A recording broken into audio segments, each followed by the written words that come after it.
Well, good morning, or good afternoon, good evening, whenever you are watching or listening to this presentation.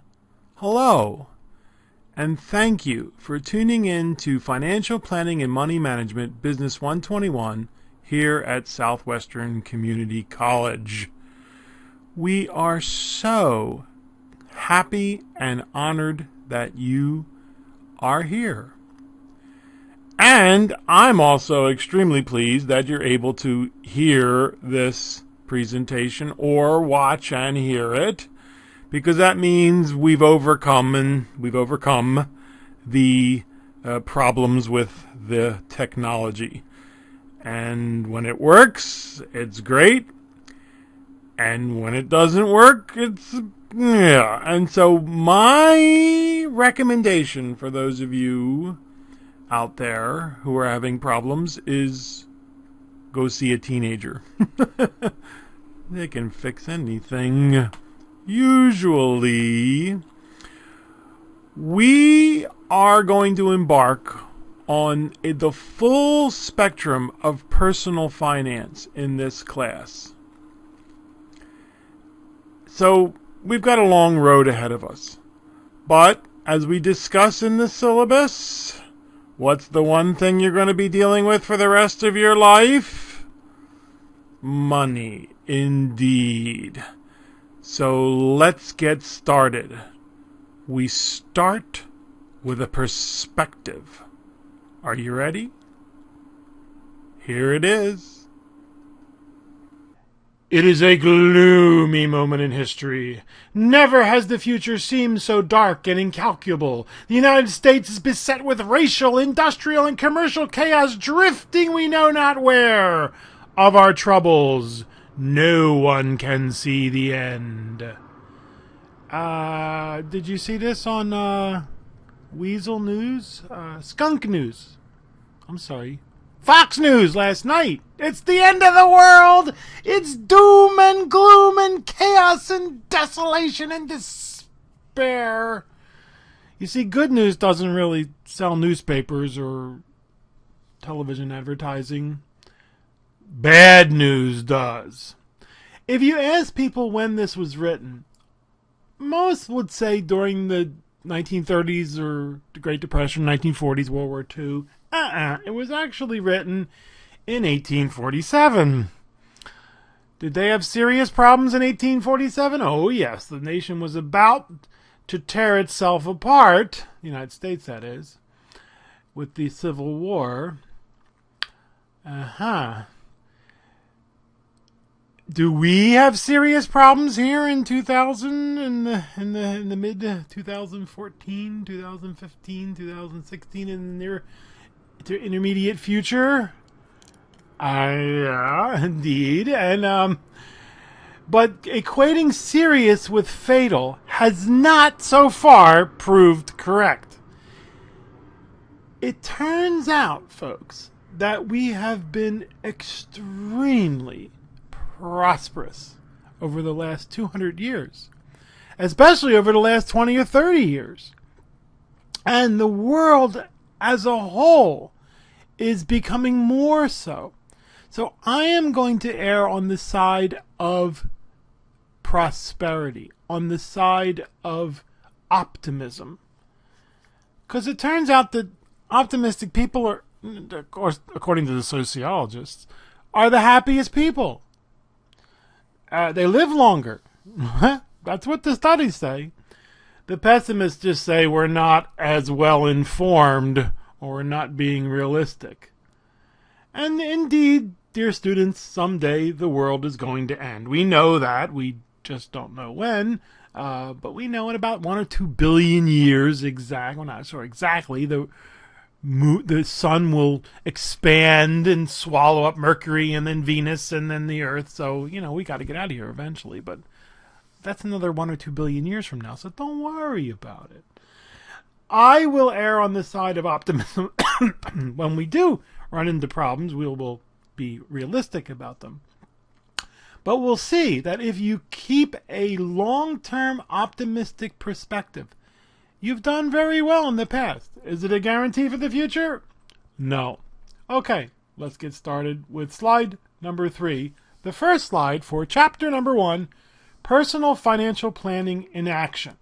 And this is a sort of a introduction chapter, which makes sense. It's the first chapter, and it's got a few various things that are tied together loosely. But we start with a great quote.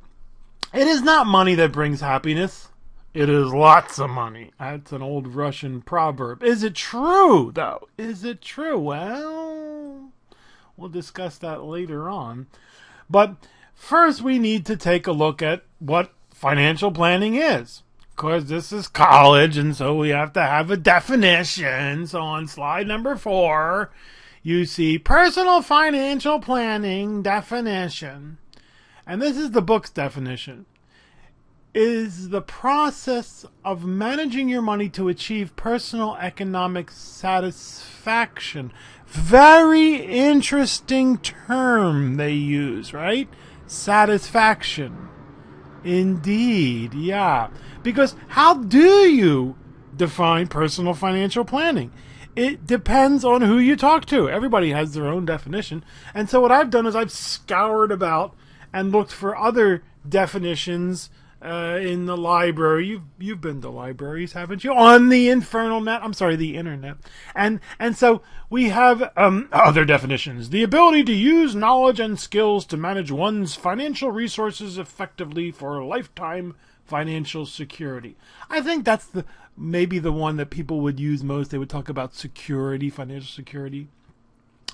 The process of realizing more enjoyment from income and improving one's standard of living while making adequate arrangements for a secure and comfortable retirement. Exactly. Working today to manage our funds with the idea with later on we won't have to manage them, they'll manage us. The process of identifying assets, determining the classification of those assets in regard to both current and future needs, analyzing debt, expenses, and consumption patterns, reviewing tax status, and addressing a host of other issues and concerns. That's more of the kitchen sink variety, isn't it? Just throw everything in there. So how do you define personal financial planning? Well, we will use the book's definition because we gotta ask you on the test. So if you see it in italics, that usually means it's gonna be on the test.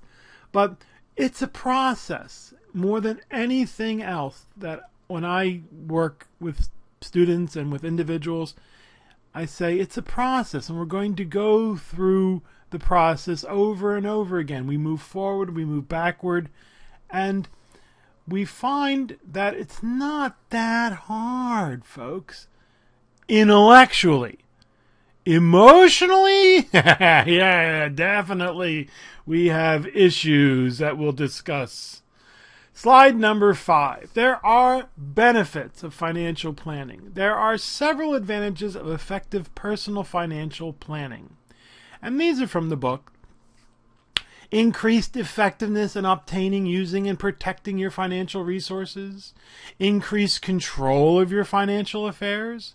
A sense of freedom from financial worries obtained by being able to look optimistically towards the future. There's my favorite word, optimists. And my personal choice for the most important benefit of financial planning is improved personal relationships. What? This isn't about relationships. Oh, yes, it is. What is the number one reason for divorce in America? Money. You would think it would be hanky-panky. No, it's money. Yeah, what's going on here? Well, we'll discuss it as we continue how important money is and relationships. Slide number 6. Developing a flexible financial plan. The book has a formalized financial plan, which is a report that summarizes your current financial situation, analyzes your financial needs, recommends future financial activities. And what they want you to do is create this book, right? They want you to create this booklet. They want you to take from the book that you bought new, right, for over $200, and then pull out the pages and put together a little 3-ring binder or whatever. It's too much. It's too much. Your financial plan can be created by you, done with assistance from a financial planner for $1,500 or whatever. They throw a number up into the air. They wear 3-piece suits and give you free coffee. Or made using a money management software package. Well, we're going to do one flexible together. And we will find that there are some things that are really important that you have to have. And there are other things that you could do when you need to. It's not that big a deal. And because this is college and you paid a tremendous sum of money for your book if you bought it new. But if you looked at, I'm hoping you listen to the syllabus, because you can buy the book for dirt cheap. It's the old edition, and you can get it for less than $10 if you're careful and you do a little bit of research. But here it is, folks. Here's the financial planning process. Number 1, determine your current financial situation. Number 2, develop your financial goals. Number 3, identify alternative courses of action. Number 4, always evaluating your alternatives and keeping in mind opportunity costs and risks. Number 5, create and implement a financial action plan and write it down. Because if it's not written down, it's just a dream. And number 6, reevaluate and revise your plan. Well, let me ask you a question. Does anybody really do all these things, huh? Are there people who follow the 6-step financial planning process as outlined in our book in great detail? Well, there are a few. But you know what? They're not much fun at parties. Exactly. Everybody else is out having a good time, maybe skinny dipping by the pool, whatever. And these yahoos are up in their room with their laptop computer reevaluating and revising your plan. A lot of them are accounting majors or students. Oops. Don't worry, folks. I'm going to insult everybody by the end of the semester. We want to insult everyone. When people say, you're prejudiced, I say, no, I hate everybody. No, I'm sorry. It's a joke. Really, folks, does anybody really do all this? No, most of us aren't going to be doing this. Here is a more realistic and typical financial planning process. Number 1, make some money. Number 2, go spend it, right? we're estadounidenses. I love that Spanish term for Americans, United Staters. We're Americans. We spend our money, and so number 3, we go out and make some more, and then number 4, we spend that, and number 5, spend a little more and go into debt. Wait a minute. How do you spend money that you don't? Don't you just love it? Swipe this little plastic card and you can buy things with money you don't have yet. And then you're going into debt, and then it's hard to sleep at night because you got to pay the bill and you don't have. Number 6, panic. Oh no. Number 7, take Business 121, financial planning and money management. Of course. Lots of anybody's have done this successfully, folks. You see, it all comes down to the choices we make as lucky members of the great American economic machine, folks. You have choices that many people around the world just simply do not have.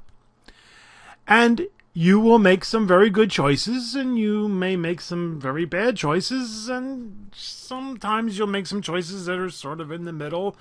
But we are going to do our best to tilt you toward making the good choices. And any time you make a choice, you give up what is called opportunity costs. And if you take an economics class, they're going to spend a lot of time discussing this. We won't, and you'll get the answers on the exam wrong for the first few times. And finally, by the end of the semester, I'm going to hope that you figured out what an opportunity cost is. It's what you give up by making a choice. I like the term trade-off. Because when you make one decision, you automatically just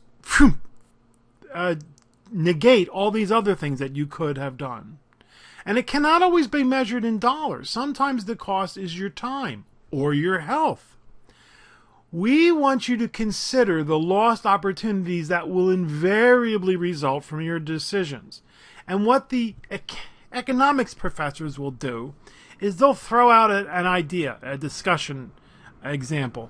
And their favorite one is, there is no such thing as a free lunch. Well, wait a minute. I got this coupon for, I don't know, someplace. And they give me a free lunch. Well, I'll read the coupon. Is it really free? Maybe. Maybe not. Maybe you have to buy one to get one free, or you have to buy something else. And plus, you got to get there, right? So you have to expend the energy to get there.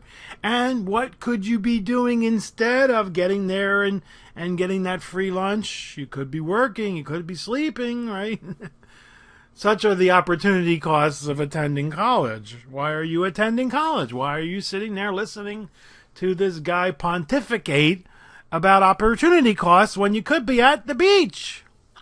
Well, you believe that the decision you made to attend Southwestern Community College is worth the trade-offs that you have to give up to put in the time to do the class. Does that make sense?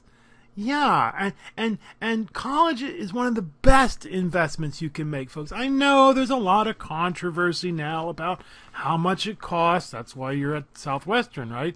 And is it really giving you an education that will benefit you? That's a big discussion we have in the educational community. I'm a big fan of liberal arts, but liberal arts colleges are fewer and far between nowadays, where you get a well-rounded education. We want to concentrate. But you're still thinking, I'm in it for the long term. I believe college is a good decision to make, and I will live with the opportunity costs that I forego. Good for you. Slide number 10. Here's a little chart or so that tries to show that it's a balance. We have, I'm going to use the cursor here, personal opportunity costs, our time, our effort, our health, working too hard, and then the financial opportunity costs that we'll discuss later on when we get to investments and the like. And we have to balance those against the things that we need or the things we want, the financial acquisitions. There's a wonderful book from the 1980s. So, the numbers are all wrong. And there are some with this. There are a couple other books with the same title, so you have to be careful. Look for these authors. But the book is called Your Money or Your Life. And in this book, the authors have a theme where you're basically giving up your most precious asset, the short amount of time you have here on this dirt,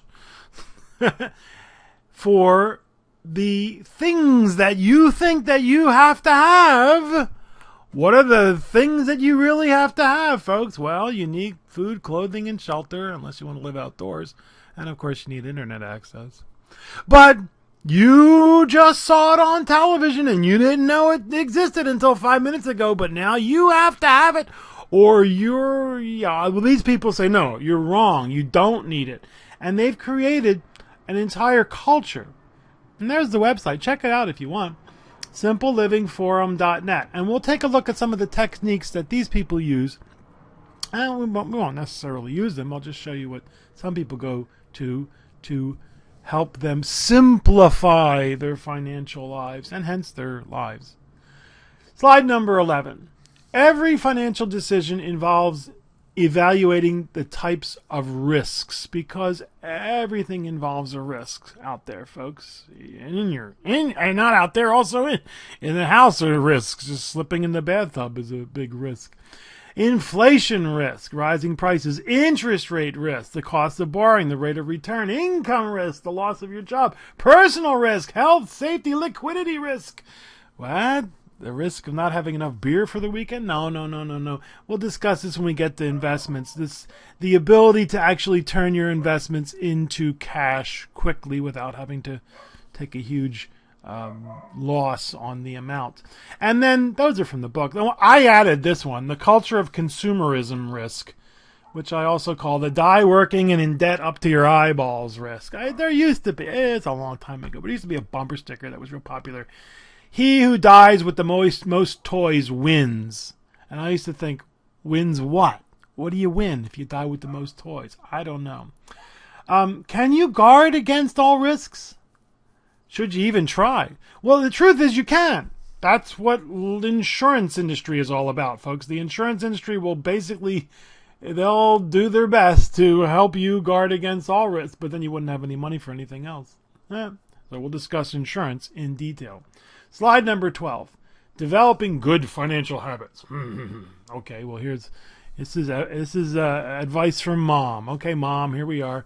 Use a well-conceived spending plan to help you stay within your income while allowing you to save and invest for the future. It could be a definition for financial planning, isn't it? Yeah, you have to live today, but we need to think about the future because we're going to be spending, spending the rest of our lives there. Ha, ha, ha, ha. It turns out, it's interesting, very interesting study. Cultures and countries that have languages where the future tense and the present tense are the same, they have a tendency to save more than countries and languages and cultures where the language has a future tense that is separate from the present tense. Pretty interesting, huh? Exactly. So the future and the present for them are basically one and the same. Have appropriate insurance protection to prevent financial disasters. Insurance. Become informed about taxes. Don't worry, we're going to spend an entire chapter on taxes. And investment alternatives. We'll spend a few chapters on investments. Achieving your financial objectives requires a willingness to learn and appropriate information sources. So on slide 13, we take a look at some of those sources, and oh my goodness, it's like a sip from the fire hose. There are just so much out there nowadays. Books, magazines, and the institutions, the credit unions, the banks, the brokerage companies, the mutual fund companies, life insurance companies want to help you. School courses. Hey, taking this course is a great start. The online information sources, the infernal net. Oh my goodness, is an inexhaustible supply of. Look, folks. Don't get me wrong. I'm waiting for the internet fad to just blow over. I'm just really waiting for one of these days we're going to wake up and the whole thing's going to be shut down. Everybody's going to go, what do we do now? Yeah. And then entire armies of people who want to help you. Well, taking this course, dear students, is a great start. So welcome, welcome, welcome. Slide 14. Now, let's take a look at some of the influences on personal financial planning. Well, there's your life situation and your personal values. Are you married? Right? We'll discuss marriage. What's your household size? Employment. What are the major events that have happened in your life?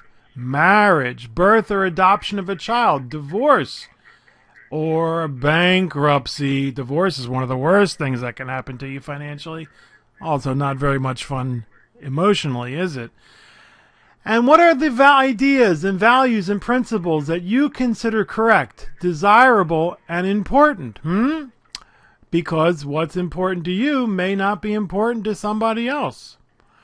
And again, this is college, so we have to make it sound important and erudite, which is a fancy word for smart. So we don't ask you how old you are. We say, where are you in the adult life cycle stage? Instead of asking you how old you are. And it turns out, dear students, that never before in history has this happened. We have 4 generations now existing side by side. And the 5th one is on its way and coming up fast. So it's a very exciting time and interesting time for sociologists, certainly, and for the history of the planet, because people are living longer. The generation that is sometimes called the traditionalists or the maturers, They're also called the Greatest Generation. It was a book written about them. Were born before 1946, and they're approximately 45 million still. Now, 100 years ago, 200 years ago, there would be very few. There are very few people who have made it to this age. But now they are the fastest growing segments of the population. Over 80, over 90, over 100. And they're looking at end-of-life issues. They grew up and were affected by the Depression, by World War II. There are people alive today, and you can talk to them. They gave up a long time ago trying to warn us, who went to bed hungry. Now, have you, dear students, ever gone to bed hungry? Unless you were trying to fit into that suit or that dress for the weekend, right? No. We're we get spoiled, and we tend to just completely forget how incredibly well off we are. And what was the first generation that had that problem? It's us, the baby boomers. The baby boomers, right. After World War II, it was your patriotic duty to have as many kids as you could to fend off those Ruskies. The Cold War. Indeed. The Vietnam War. The drug and rock and roll culture, and the civil rights movements, and the women's rights movements, and the gay rights movements, and that affected the baby boomers. And I'm a baby boomer. We were born between 1946 and 1964. And look at it. There's 76 million of us out there. And we were the first generation to grow up with more affluence than anybody could ever imagine. And so we're spoiled rotten. Indeed. And we don't trust you. Unlike the traditionalists, the matures, their institutions got them through the Great Depression, World War II. Our institutions gave us the once over. And 58,000 baby boomers died in Vietnam over nothing. It was a lie. The North Vietnamese never fired upon the United States Navy. The Gulf of Tonkin. For you history buffs, check it out. And so we don't trust you. We don't trust you. We're sometimes called the me generation, which is, a little bit of a truth there. We must, if the truth be told, we gave you Bill Clinton, George W. Bush, and Mr. Obama, too. And so what are the issues facing us? Well, we're seeing our traditionalist mature parents in the nursing home wiping out their savings, and we're scared to death because we haven't done a very good job of preparing for our retirement. Unlike the traditionalists and matures who went to bed hungry. Exactly. So right now you're going to be seeing, or you've already seen, advertisements about how to deal with the financial gerontology issues of the near 20, 30 years from now. Next 20, 30 years. Who's next? After the baby boomers are the Gen Xers. And notice that's a smaller group. Sometimes this name didn't stick, but they were also called the baby bust. Exactly. After the baby boom was a bit of a baby bust, and those were the Gen Xers from 1965 to 1981. And they get kicked around. The Gen Xers have just gotten kicked over and over again. They were the ones that have been hit hardest by the housing crisis of the 2000s, because it was just time for them to buy a house, and many of them bought right at the or close to the top, and now they're sitting in a house that's worth $100,000 or more, $200,000 less than what they paid for it. Yeah, oh boy, did it get kicked around. They were the first generation to be latchkey kids. Yeah, because what happened? The boomers, they both went out to work.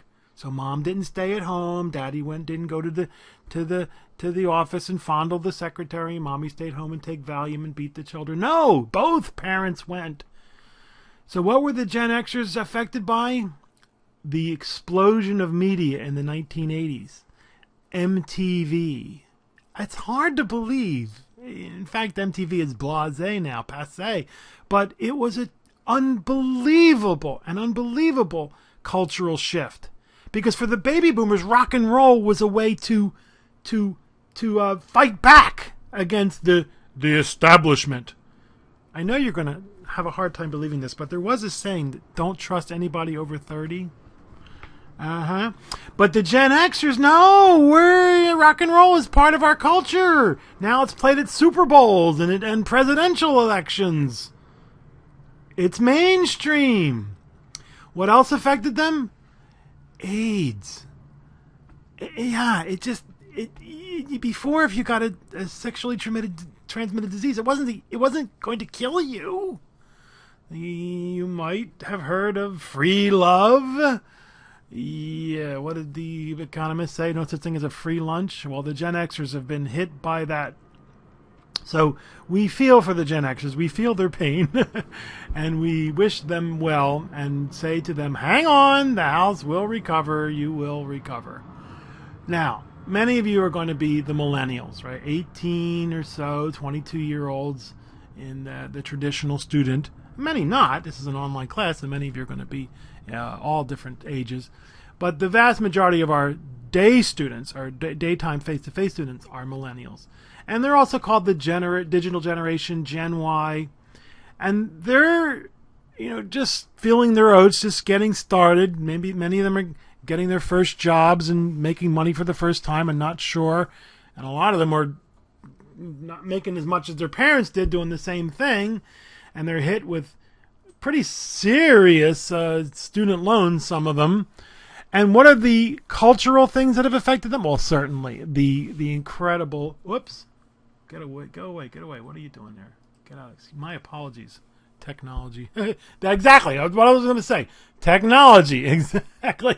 They have been affected by technology. And that's why I tell you students, if you're having any problems, call a teenager. All right. Any technical issues, you flash, you can deal with it. You can, or go online, go to iTunes and listen. And if you have an Apple mobile device, go talk to a teenager. They're a whole lot more able to figure these things out than I am. I'm still working on that copy and paste. I'm getting it. Don't worry. I can copy and paste, folks, but I still have a little bit of problems.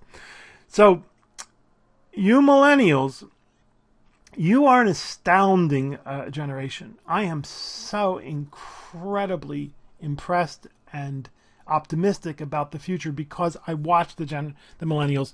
Oh, of course, I teach, right, at community college. And notice the same number of millennials as there are baby boomers. You see that? So we're going to have to work together. I don't know if it's going to work out so well, but we're going to have to work together because you have tools that the previous generations just could not even imagine. And you are open to all things. We baby boomers, would we listen to our parents' music? Are you out of your mind? You're crazy.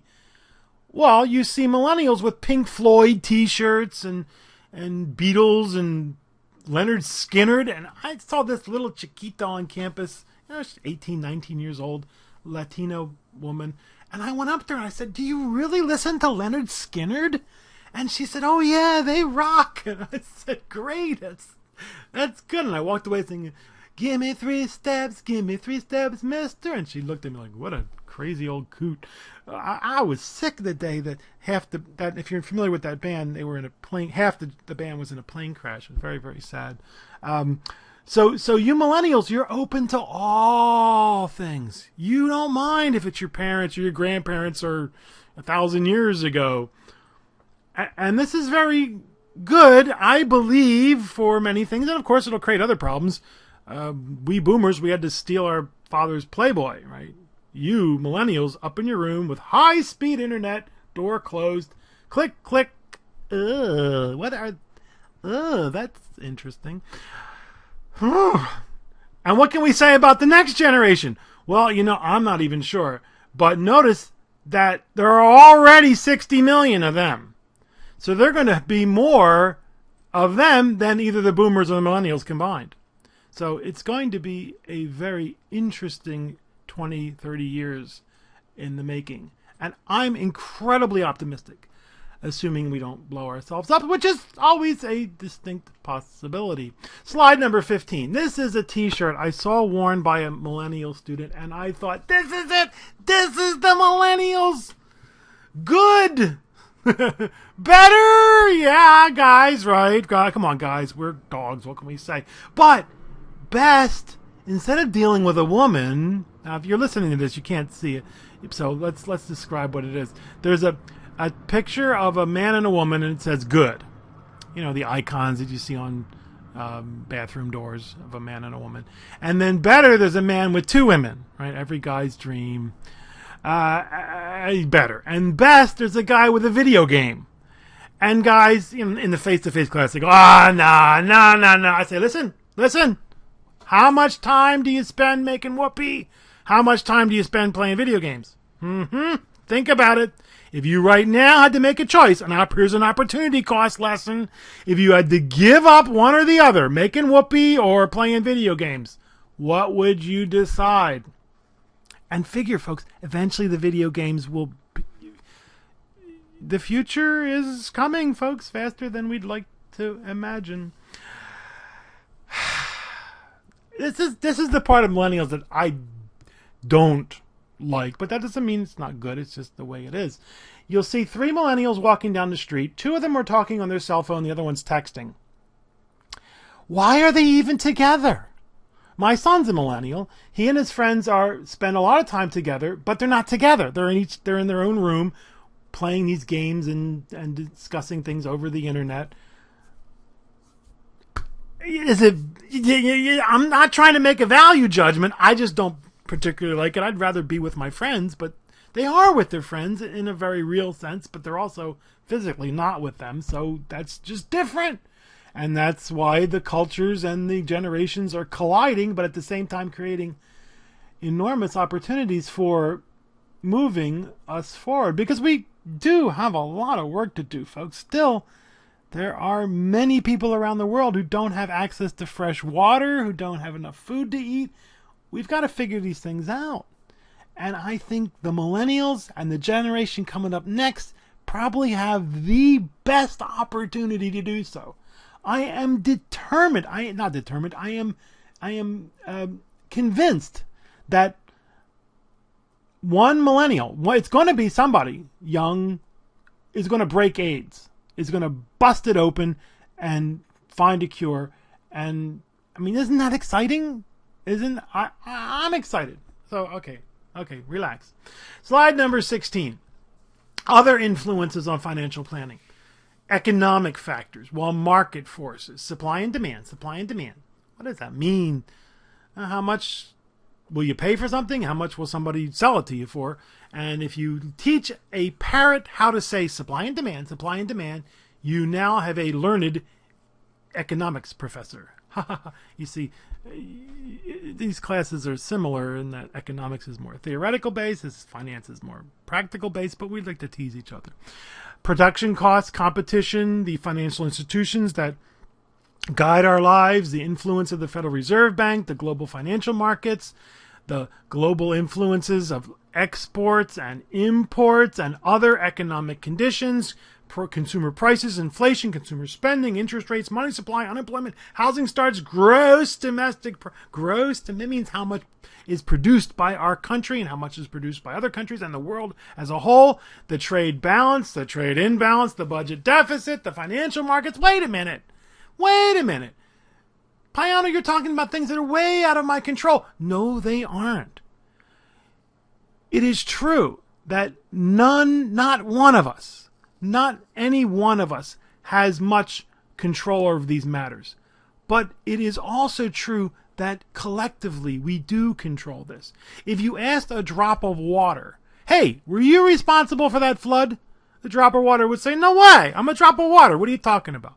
But the reality is the flood is made up of all those drops of water. And these economic conditions are made up of individuals such as you and me.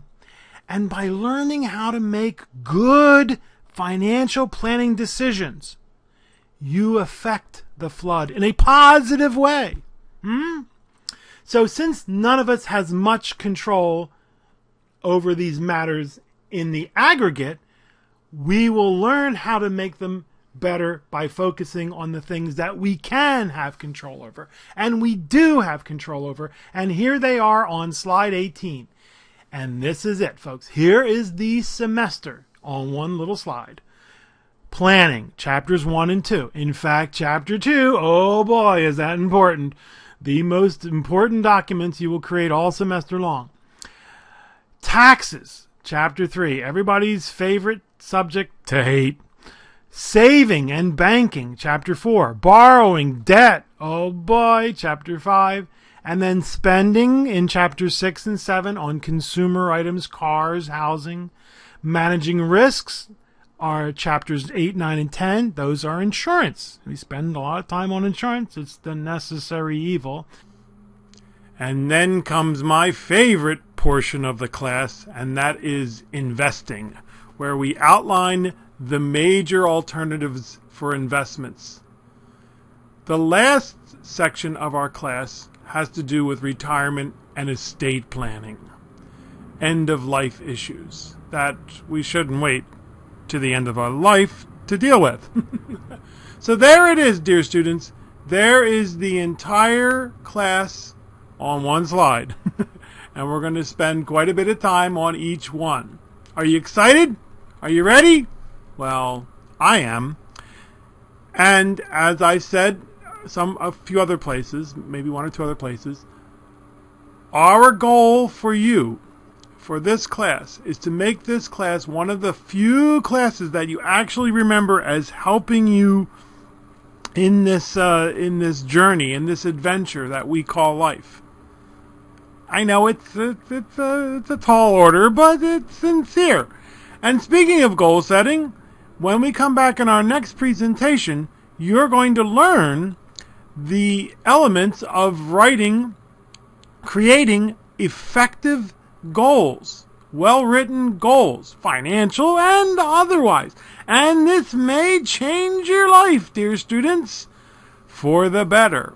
So go back and make sure you understand the introductory topics and concepts that we discussed in this presentation, and then we will see you in our next presentation on goal setting and the time value of money.